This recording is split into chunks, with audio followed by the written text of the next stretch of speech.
মুসলমানের বাচ্চা লাগাম ছাড়া এক জিন্দেগি যাপন করতেছে। মা বাবা অভিভাবক এলাকার মানুষ কারো কোনো তত্ত্বাবধান বলতে কিচ্ছু নাই। একটা মোবাইল আর ছেলেটা নিজে জন্তু জানোয়ারের মতো জিন্দেগি কাটাইতেছে। নিজের মতো খায়, নিজের মতো চুল রাখে, নিজের মতো জামা পরে, সারা রাত উলঙ্গ ছবি দেখে, অনলাইনে লাখ লাখ টাকা জুয়া খেলে, মেয়ের পিছনে ঘুরে উলঙ্গ দৃশ্য দেখে। এটা জানোয়ারের জিন্দেগি ছাড়া অন্য কোনো জীবন হতে পারে না বেটা। এটা মানুষের বাচ্চার জীবন নয়, এটা মুসলমানের সন্তানের জীবন নয় বেটা। মুসলমান এত পাগল না, মুসলমান এত ছাগল না। আজকে আমি জুমার নামাজে যাইতেছি, আমার এলাকার বাজার গরু বাজার, আমি নিজ চোখে দেখছি, এটা আল্লাহর কসম, আমার নিজ চোখে দেখছি ছাগল বাজারের মধ্যে যে ছাগলটি উঠছে, ওমা ৩-৪টা মানুষরূপী ছাগল এটা ছাগলটির ভিডিও করতেছে। ওইটা কি ছাগল? তোরে কি কামড়াইছে? তোরে কোন শয়তানে কামড়াইছে? তোরে তুই ছাগল উড়াস কীর্তি বলেন? একের কসম আল্লাহর, আমি নিজ চোখে দেখছি। আপনি বলেন না, ইনসাফের কথা বলো ভাই, তোমরা বলো ভাই, এটা কি? এই গরু বাজারের ছাগল, এগুলো তুই ছাগল, তুমি এক ছাগল না? তুমি এগুলো কেন উঠাচ্ছ? এতটুকু এহসাস, এতটুকু বিবেক তো থাকবে। আমি কি করছি? আমি কি করছি সারাটা দিন? সারাটা দিন এটা কি জীবন মিয়া? সারাটা দিন মোবাইল, সারাটা দিন নারী ছবি, নাচ গান, উলঙ্গ দৃশ্য, সারাটা রাত জিনা ব্যভিচারের দৃশ্য। হায় রে মুসলমানের বাচ্চা, হায় রে বাপ, কে তোরে আল্লাহ চিনাইবে? বাপ কে তোরে মালিক চিনাইবে? 365 দিনে খোদার একটা বছরে তুমি কোনোদিন ফজরের নামাজ পড়ো না বন্ধু। কেউ কি নাই তোমার যে তোমার মনে করায় দিবে যে তোমার একজন আল্লাহ আছে, কবর আছে, আখিরাত আছে? আহা, মা কোথায়, বাবা কোথায়? কেউ তার প্রতি কোনো মায়া নাই। ছেলেটা নষ্ট হয়ে যাইতেছে, চরিত্রহীন হয়ে যাইতেছে, চোখের সামনে একটা সুন্দর জীবন শেষ হয়ে যাচ্ছে, কারো কোনো আফসোস নেই। আফসোস নেই। নারী দেখতে দেখতে, ছবি দেখতে দেখতে, বন্ধুদের আড্ডা দিতে দিতে ছেলেটা শেষ হয়ে যাইতেছে। আমরা বুঝি না বাপ? তোমাগো চেহারা দেখলেই তো বোঝা যায়, চুল দেখলেই তো বোঝা যায়, তোমাদের সুরত দেখলেই তো বোঝা যায় কয়জন নামাজ পড়ো আর কয়জন পড়ো না। বোঝা যায় না বাপ? বেনামাজি দেখলেই তো চেনা যায় বন্ধু, বেহায়া দেখলেই তো চেনা যায়, দুশ্চরিত্র দেখলেই তো চেনা যায়, অসভ্যরে দেখলেই তো চেনা যায়, নির্লজ্জ বেহায়াকে দেখলেই চেনা যায়। আহা, বহুতই আফসোস, আপনারা জানেন না এটা। বয়স্ক বাবাদেরকে বলছি, আজ মুসলমানের মা বাপ সবাই ব্যস্ততা হলো খাট পালং, সোফা, ফার্নিচার, ইট বালু সিমেন্ট টাইলস, এই নিয়ে ব্যস্ত। ঘর সাজাচ্ছে, ফার্নিচার বানাইতেছে, আসবাব কিনতেছে, মজার মজার বাজার করতেছে, 10 আইটেমের রান্না হচ্ছে, খাচ্ছে, ফুর্তি করতেছে। বাকি টাইম কেউ বয়স্ক চাচারা চা দোকানে টেলিভিশন, মা বোনরা ঘরের মধ্যে টেলিভিশন, আর মুসলমানের সন্তান প্রত্যেকে একটা একটা মোবাইল নিয়ে অবসর কাটাইতেছে। খালাস, এরই নাম মুসলমান? এটাই মুসলমানের মহল্লা? এটাই আমাদের জিন্দিগি? এখানেই শেষ আমরা? তো বলতেছিলাম, আল্লাহ তাআলা বলছে, বান্দা ফাবিআইয়ি হাদিসিন বা'দাহু ইউমিনুন। এই কথাটা বলতেছিলাম যে এই সূরা মুরসালাতের মধ্যে আল্লাহ তাআলা 10 বার বলছে ওয়াইলুন ইয়াউমাইযিল লিল মুকাদ্দিবিন, তোমরা যারা মিথ্যাবাদী, নাফরমান, পাপী, শোনো তোমাদের জন্য সেদিন জাহান্নাম।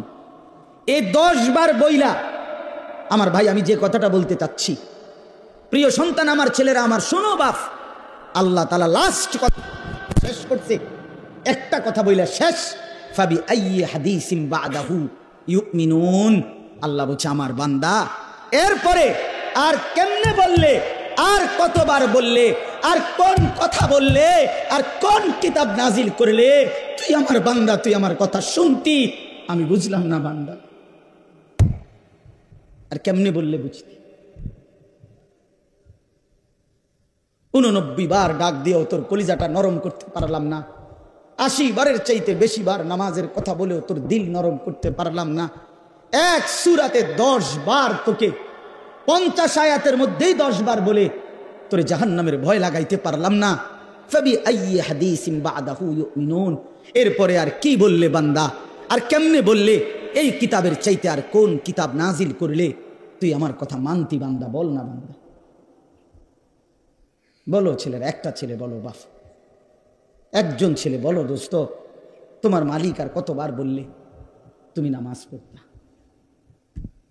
এই কোরআনের চাইতে দামি আর কোন কিতাব নাজিল করলে তুমি নামাজ পড়তা? এর চাইতে উত্তম এত কতবার বললে? আল্লাহর নবী সাল্লাল্লাহু আলাইহি সাল্লাম, আল্লাহর কসম বন্ধু, উম্মতের আমল নামা নবীজি সাল্লাল্লাহু আলাইহি সাল্লাম হাসরের ময়দানে দেখবে, নবীজির সামনেও আমল নামা নবী হাতে নিবে, দেখবে।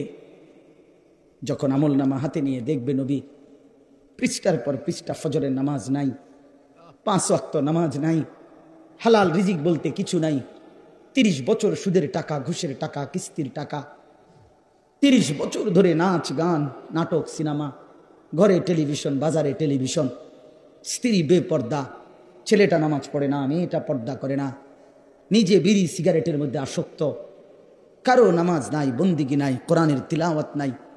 এই আমল নামা দেখে আল্লাহর কসম নবী জিজ্ঞাসা করবে, উম্মত এত বড় বেইজ্জতি তুই আমারে কেমনি করলি?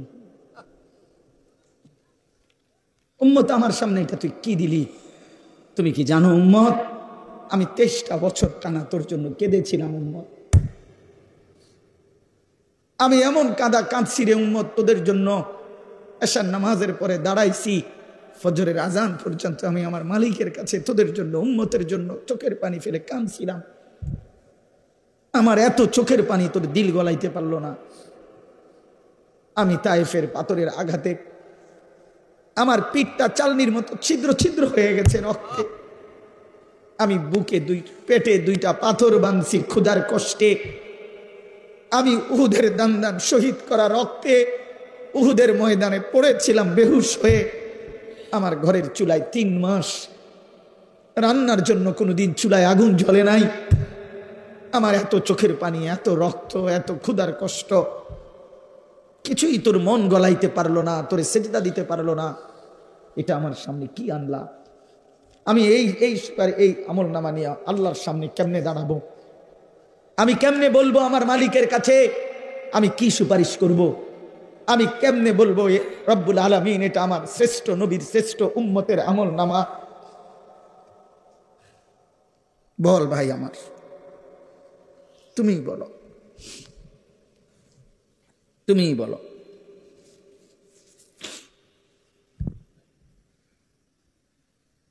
এত বিপুল পরিমাণ মুসলমান আমরা, 92% চাইতে বেশি মুসলমান আমরা, অথচ তারপরেও ইসকনের উগ্র হিন্দু সন্ত্রাসীরা আমার মুসলমান ভাইয়ের জবাই করে ফেলছে, রক্ত লাল করে ফেলছে জমিন।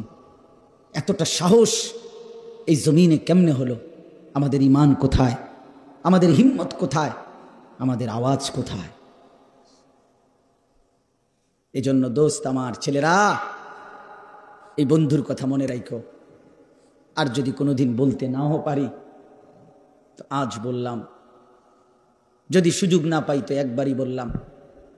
ফিলিস্তিনের মুসলমান আজীবন রক্ত দিবে, তুমি আজীবন মোবাইল টিপবা, এটা কোনো জীবনের শেষ কথা না। রোহিঙ্গা মুসলমান আজীবন কষ্ট পাবে, আর তুমি জীবন ভর শুধু মোবাইল টিপবার এই রঙের ঘুড়ি উড়াইবা না। প্রিয় ভাইয়া, এমনটা নাও হতে পারে, এমনটা নাও হইতে পারে। ফিলিস্তিন যদি জমিনের উপরে, তো বাংলাদেশও জমিনের উপরে, নাকি বাংলাদেশ আসমানে? তাইলে পৃথিবীর এক প্রান্তে মুসলমান নির্যাতিত হলে, পৃথিবীর এক প্রান্তে মুসলমানের রক্ত লাল হলে, আরেক প্রান্ত আমরা নিরাপদ থাকি কেমনে? আমরা নিরাপদ আছি কিভাবে ভাইয়া? কিসের উপরে ভর করে? কে তোমাদেরকে আশ্বাস দিল তোমাদের এই অব্যাহত গুনাহ, নারী, ছবি, এই অসৎ আড্ডা, এই মোবাইলের দিন রাতের এই আসক্তি এক ওয়াক্ত নামাজ না পড়া, কখনো ফজরের নামাজ না পড়া, এটা তোমাদেরকে আগামী দিনে স্বস্তিতে থাকতে দিবে, নিরাপদে জমিনে থাকতে দিবে, এই গ্যারান্টি কে দিল বন্ধু? যুবক বলো, ভাইয়া, কিশোর বলো, তরুণ ছেলে বলো। যদি পারতাম তোমার বুকে জড়াইয়া ধরে কতক্ষণ কাঁদতাম যে কেন নামাজ পড়ো না, কেন আল্লাহর সেজদা দাও না। আল্লাহ আমাদেরকে মাফ করে দেন। আমারও কথা হলো, আমরা চিল্লাইয়া যাই, যে কয়দিন হায়াত আছে, সুযোগ আছে, বলেই যাই, আল্লাহর কথা বলেই যাই। আল্লাহ তাআলা আমাদের প্রত্যেকের উপরে দয়া করেন। ছেলেরা ফিরতে শিখো। রাসূলুল্লাহ সাল্লাল্লাহু আলাইহি সাল্লামের সামনে কেমনে দাঁড়াবে? আপনারা যারা, মাওলানা ইয়াহিয়া বলতেছিল আপনাদেরকে, মাওলানা বহুত দরদ করে বলছিল এতক্ষণ, দাড়ি কাটাই চেহারা নিয়ে কিভাবে দাঁড়াবেন? 60 বছরের বৃদ্ধ বাবা বিড়ি সিগারেটের এই দুর্গন্ধওয়ালা মুখ নিয়া প্রিয় নবী সাল্লাল্লাহু আলাইহি সাল্লামের সামনে কেমনে দাঁড়াবেন? 40 বছরের সুদের টাকা নিয়া নবীর সামনে কেমনে দাঁড়াবেন? 30 বছরের লাগাতার টেলিভিশন চলছে যেই ঘরে, আপনারা ফ্যামিলির সদস্যরা নবীজির সামনে কেমনে দাঁড়াইবেন? 25 বছর ধরে, 40 বছর ধরে যে বোন কোনোদিন পর্দা করে নাই, সেই বেপর্দা বোন নবীজির সামনে সুপারিশের জন্য কেমনে দাঁড়াবে?